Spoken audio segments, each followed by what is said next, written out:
Okay तो hello everyone. तो ये जो वीडियो है ये हमारा थर्ड पार्ट है final account of sole proprietorship without adjustment का। इससे पहले दो पार्ट हमने खत्म कर लिए हैं जिसमें हमने ट्रेडिंग अकाउंट और प्रॉफिट एंड लॉस अकाउंट बनाना सीखा है। इस वीडियो में हम लोग बैलेंस शीट बनाना सीखेंगे और साथ ही साथ एक प्रॉपर बड़ा वाला क्वेश्चन भी इसमें करके देखेंगे जिसके अंदर हम तीनों के तीनों trading account, profit and loss account और बैलेंस शीट तीनों साथ में बनाएंगे। तो चलिए आज इस फाइनल अकाउंट विदाउट एडजस्टमेंट वाले चैप्टर को खत्म करते हैं। तो सबसे पहला क्वेश्चन हमारे दिमाग में ये आना चाहिए कि what is balance sheet. Balance sheet होती क्या है। बैलेंस शीट बना तो हर कोई लेता है बट बैलेंस शीट का मतलब क्या होता है सबसे पहले वो क्लियर होना बहुत जरूरी है हमारे दिमाग में। तो बैलेंस शीट क्या होती है, देखो मैं लिखता हूँ। बैलेंस शीट क्या होती है? Balance sheet is a statement. ये कोई अकाउंट नहीं है। What is this? Is a statement. Balance sheet is a statement जो क्या बताती है, जो हमें ये बताती है कि हमारे पास कितनी एसेट्स और कितनी लाइबिलिटीज है। जो स्टेटमेंट हमें ये बताए कि हमारे पास टोटल कितनी एसेट्स और कितनी लाइबिलिटीज, यानी कि हमारी प्रॉपर्टी कितनी है, हम लोग कितना ओन करते हैं और हमें कितना चुकाना है, चाहे वो इनसाइडर लाइबिलिटी चाहे वो आउटसाइडर लाइबिलिटी हो हमारी। What we own and what we owes, वही हमें बैलेंस शीट दर्शाती है। What a company own and owes, owes का मीनिंग क्या होता है? चुकाना होता है, जो कि होता है हमारा आउटस्टैंडिंग। और ये कब बनाई जाती है? At any point of time, यानी कि at any point of time का मीनिंग किसी पर्टिकुलर डेट पर। जैसे ट्रेडिंग और प्रॉफिट एंड लॉस अकाउंट होता है वो पूरे साल भर का होता है, वो हमें पूरे साल भर की हमारी ट्रांजेक्शन का इंपैक्ट दर्शाता है कि हमें पूरे साल भर में प्रॉफिट हुआ या लॉस हुआ। बैलेंस शीट क्या होती है? ये सिर्फ एक पर्टिकुलर डेट की हमें डिटेल बताती है। वो पर्टिकुलर डेट क्या हो सकती है? जनरली हम लोग जो देखते हैं कंपनीज में और अपने प्रैक्टिकल वर्ल्ड में, वो 31 मार्च होती है, जाके closing of financial year. Balance sheet बनती कब है? ये बनती है ट्रेडिंग अकाउंट और प्रॉफिट एंड लॉस अकाउंट बनाने के बाद। ये सबसे आखिरी काम होता है, ठीक है। असेट साइड और लायबिलिटी साइड दोनों इक्वल होंगी, जैसे कि हम लोग अकाउंटिंग इक्वेशन में भी देखते हैं कि assets is equal to liabilities plus capital. तो उसी चीज को ये दर्शाता है कहीं ना कहीं, assets is equal to liabilities plus capital, ठीक है। इसे कैपिटल को इक्विटी बोलते हैं, हम लोगों ने पहले देखा भी हुआ है। असेट्स के कुछ एग्जांपल यहाँ लिखे हुए हैं और लायबिलिटीज। बैलेंस शीट क्या होती है तो हमने जान लिया। अब इसको बनाते कैसे हैं, इसका कोई प्रॉपर फॉर्मेट होता है क्या? हाँ बिल्कुल होता है। फॉर्मेट इसका होता है, तो फॉर्मेट देखो ये मैं नेक्स्ट स्लाइड में तुम्हें दिखाता हूँ। फॉर्मेट ये रहा हमारा, ठीक है। एक साइड हमारी क्या होती है? कैपिटल और लायबिलिटीज को दर्शाता है, ये वाली साइड। और ये वाली साइड हमारी कौन सी होती है? एसेट की। सबसे ऊपर हम लोग क्या हेडिंग लिखते हैं? बैलेंस शीट लिखते हैं।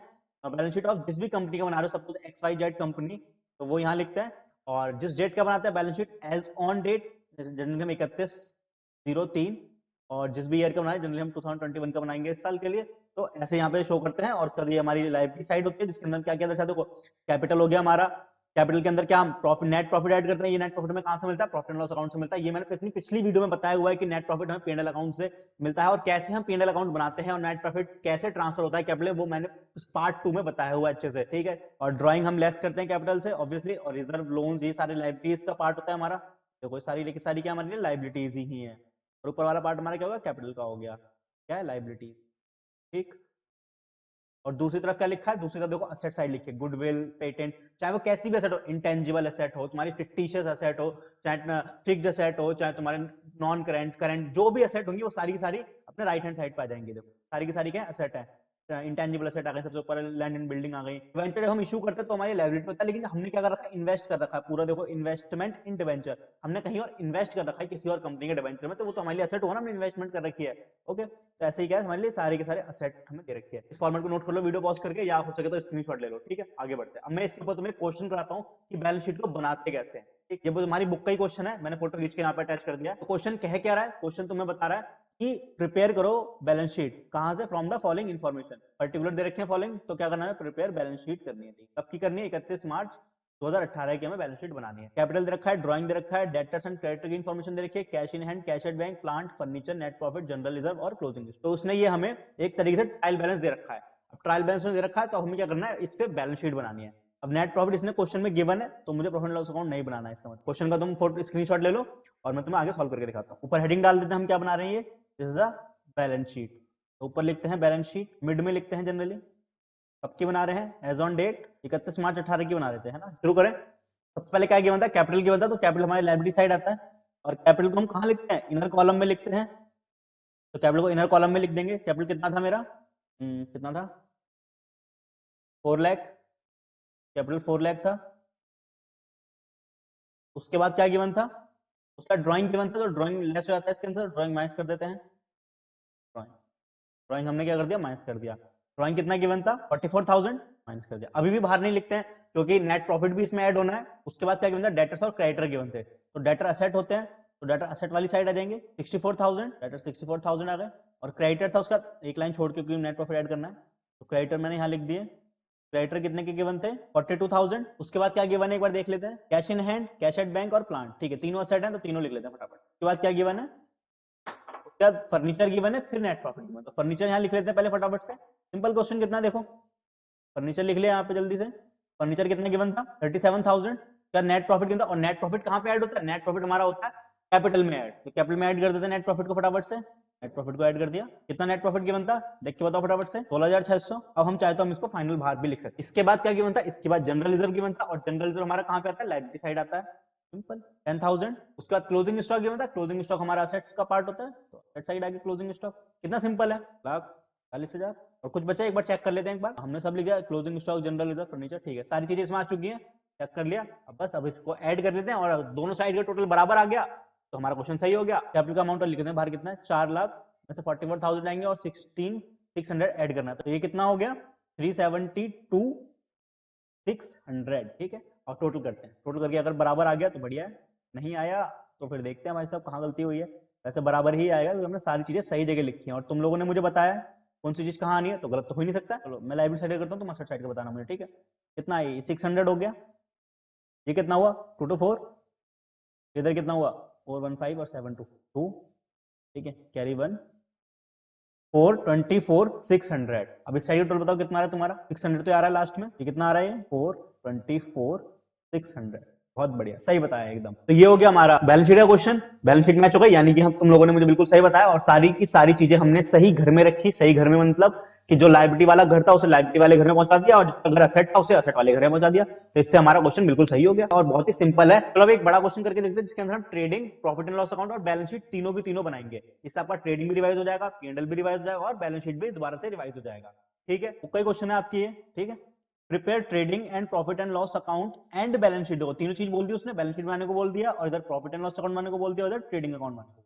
बहुत बढ़िया, कोई दिक्कत नहीं है। तो इन्फॉर्मेशन क्या है? कैपिटल है, मशीनरी है, ठीक है, कुछ काफी चीजें गिवन है। तो ये जो बड़े क्वेश्चन होते हैं इनको करने का एक बहुत आसान तरीका होता है, जिससे कि हमारा क्वेश्चन एक बार में सही हो जाए। वो क्या होता है कि तुम क्या करते हो, तुम ट्रेडिंग अकाउंट बनाओगे, फिर प्रॉफिट एंड लॉस अकाउंट बनाओगे, और फिर बैलेंस शीट बनाओगे, मतलब एक एक टुकड़ों में बनाओगे क्वेश्चन को। इससे क्या होगा? क्वेश्चन के गलत होने के चांसेस बहुत ज्यादा हो जाते हैं। इससे क्या होता है, हम कोई ना कोई आइटम हो सकता है भूल जाए, या हो सकता है हमने कोई गलत अमाउंट देख लिया।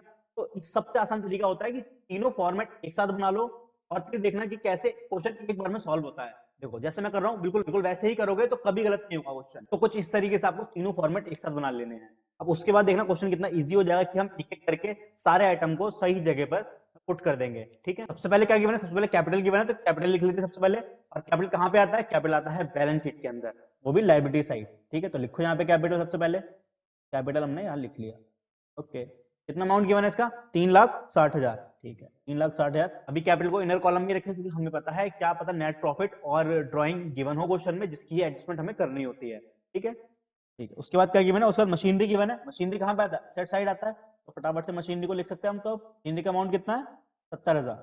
उसके बाद सेल्स, सेल्स कहाँ पे आता है? सेल्स आता है आपका ट्रेडिंग अकाउंट के अंदर, तो लिखो फटाफट से बाय सेल्स, 8,20,000। तो अभी इसे इनर कॉलम में रखते हैं, क्या पता कुछ सेल्स रिटर्न गिवन हो क्वेश्चन में, ठीक है, देखोगे तो देख लेंगे। उसके बाद क्या गिवन है? उसके बाद परचेजेस गिवन है मुझे। परचेज भी कहाँ पे है? ट्रेडिंग अकाउंट में आता है, तो परचेज भी लिख लेते हैं फटाफट से। एक लाइन छोड़ के लिखना है, क्योंकि ओपनिंग स्टॉक सबसे पहले लिखना होता है हमें, और ओपनिंग स्टॉक आगे गिवन होगा तो हम लोगों को वो लिखना है, इसीलिए एक लाइन छोड़ के परचेज लिखो। फिर से भी इनर कॉलम में लिखेंगे, क्योंकि हो सकता है कि परचेज रिटर्न भी गिवन हो क्वेश्चन में, तो पहले ही सेफ चलेंगे और इनर कॉलम में रख के चलेंगे, बाद में कटिंग करने की नौबत नहीं आएगी, ठीक है। 4 लाख लिख लेते हैं यहाँ पे। उसके बाद क्या गिवन है?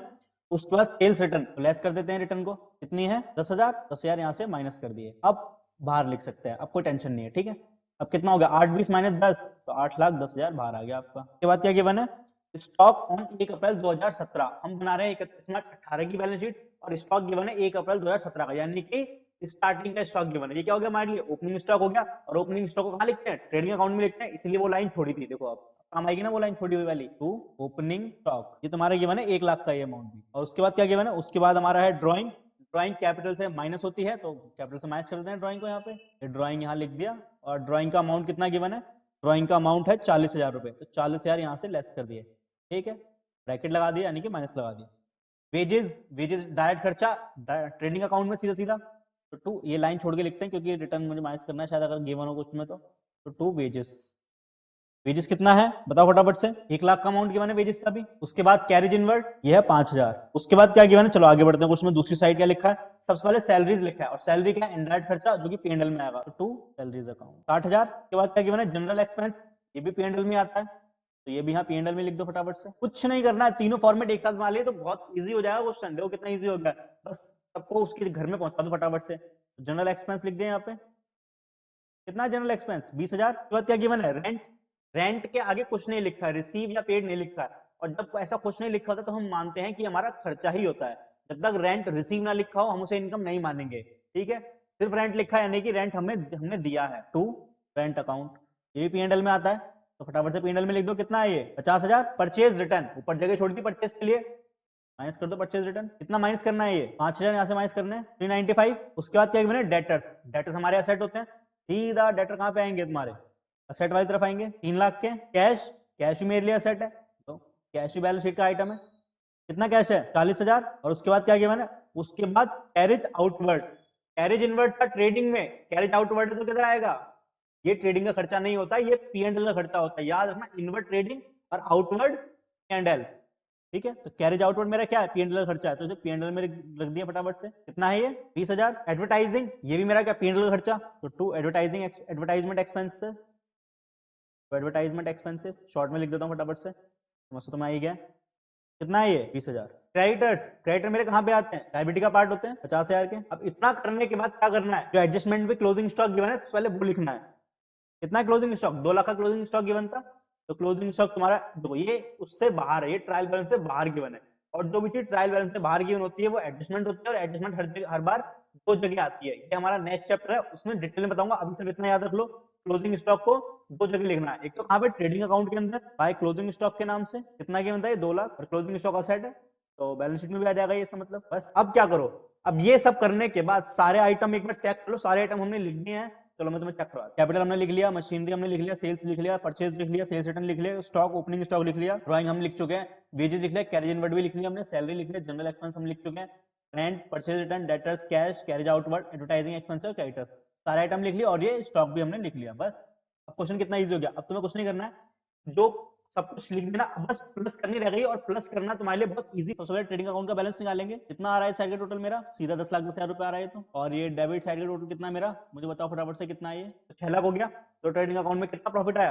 डिफरेंस किस साइड है, डिफरेंस डेबिट साइड आ रहा है, और मैंने बताया था डेबिट साइड डिफरेंस आता है तो क्या होता है हमारे लिए, ग्रॉस प्रॉफिट होता है, ठीक है। तो ग्रॉस प्रॉफिट मेरा कितना आ गया, 4,10,000 by gross profit brought down, और क्रेडिट साइड तो और कुछ आया नहीं पीएनएल में, ठीक है। तो टोटल कर लेते हैं फटाफट, इधर का कितना टोटल आया, कितना टोटल आया, ये 4,10,000 आ गया, तो इधर का इधर ही 60,000 ये, और 20-20-40 1 लाख और 1,70,000, 4,10,000 माइनस 1,70,000 कितना होता है, ये नेट प्रॉफिट कितना आ गया, to net profit.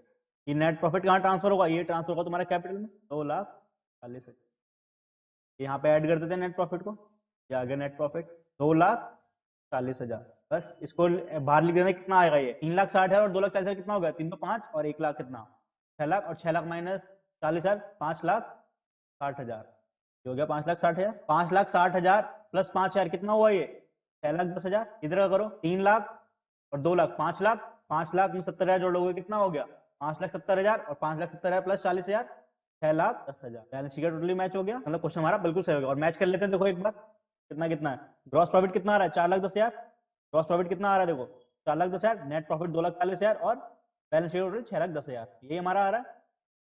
Gross profit 4,10, net profit 2,40 और बैलेंस शीट टोटल 6,10,000। अब तुम करते थे कि तीनों फॉर्मेट एक एक करके बनाना, ट्रेडिंग अकाउंट पहले बनाओगे, फिर उसमें ग्रॉस प्रॉफिट निकालोगे, फिर पीएनएल बनाओगे, फिर बैलेंस शीट बनाओगे। ऐसा प्रोसीजर जो होता है वो बहुत ही कॉम्प्लेक्स हो जाता है, और उसको सॉल्व करना बहुत मुश्किल हो जाता है, उससे क्वेश्चन में गलती होने के चांसेस बहुत ज्यादा बढ़ जाते हैं।